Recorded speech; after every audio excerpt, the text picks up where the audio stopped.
sort of, you get hooked on it.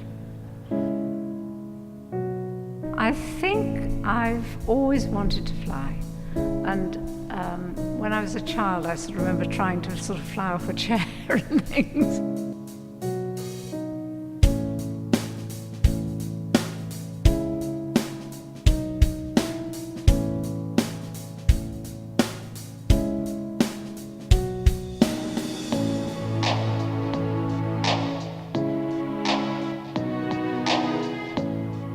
I first got my first love of flying really from skydiving, and that is truly amazing. I went and did a charity-sponsored skydive attached to an instructor, and I was terrified and thought, you know, if I ever come out of this alive, I'll never do it again.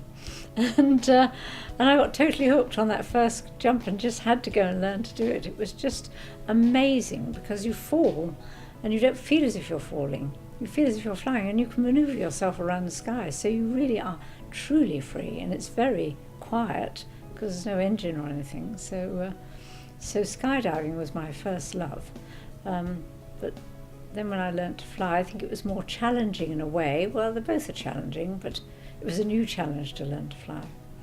Because a lot of people say if God meant you to fly, he'd give you wings.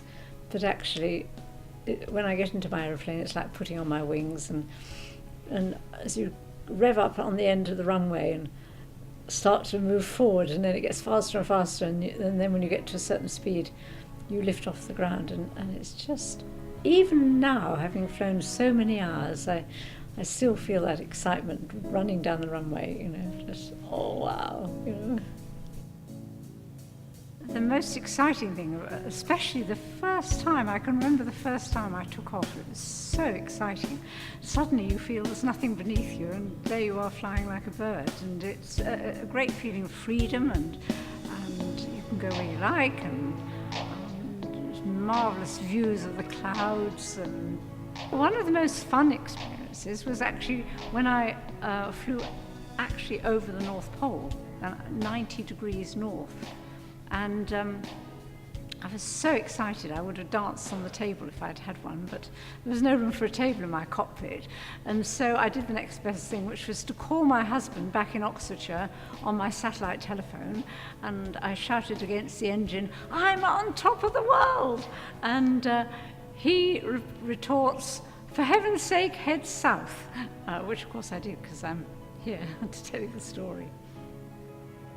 If you think of following your dreams, I always say it's never too late to try something.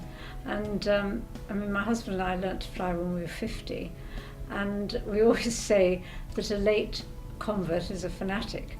And I think that's true to a degree, because you're sort of, oh, this is so fantastic, and I'm 50 and I haven't done this before, and now I've found something that's really amazing and completely changes your life. And I think that's what flying does.